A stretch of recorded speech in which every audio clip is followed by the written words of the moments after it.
இன்றைக்கு நம்மளுடைய நேசம் சபைக்கு வருகிறவருக்கு மேல நம்ம காட்டுறதில்ல, நம்ம குடும்பத்து மேல நம்ம நேசத்தை காட்டுறதில்ல.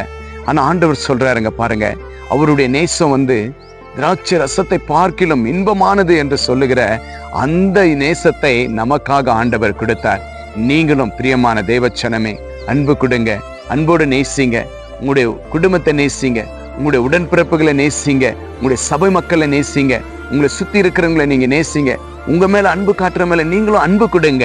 அதுதான் கர்த்தர் நமக்கு கற்றுக் கொடுக்கிற ஒரு தேவனாய் இருக்கிறார். அவர் நேசம் உள்ளவராய் இருக்கிறார். இந்த உலகத்துல உங்களுக்கு யாரும் நேசம் கொடுக்கல, அன்பு கொடுக்கலன்னாலும், ஆனா ஆண்டவருடைய அன்பு திராட்சை ரசத்தை பார்க்கிலும் இன்பமான அந்த நேசத்தை உங்கள் மேல வைத்திருக்கிறார். இன்று நீங்க எனக்கு யாருமே இல்லை, எனக்கு யாருமே அன்பு காட்டுறதில்லை, நான் ஒரு தனிமையா இருக்கிறேன், நீங்க இந்த வேலை நீங்க நினைச்சு கொண்டு வாழ்ந்திருந்தாலும் விசுவாசிங்க, எனக்கு ஒரு நேசர் இயேசு கிறிஸ்து அன்பு கொடுக்கிறார், நேசம் கொடுக்கிறார் என்று விசுவாசிங்க.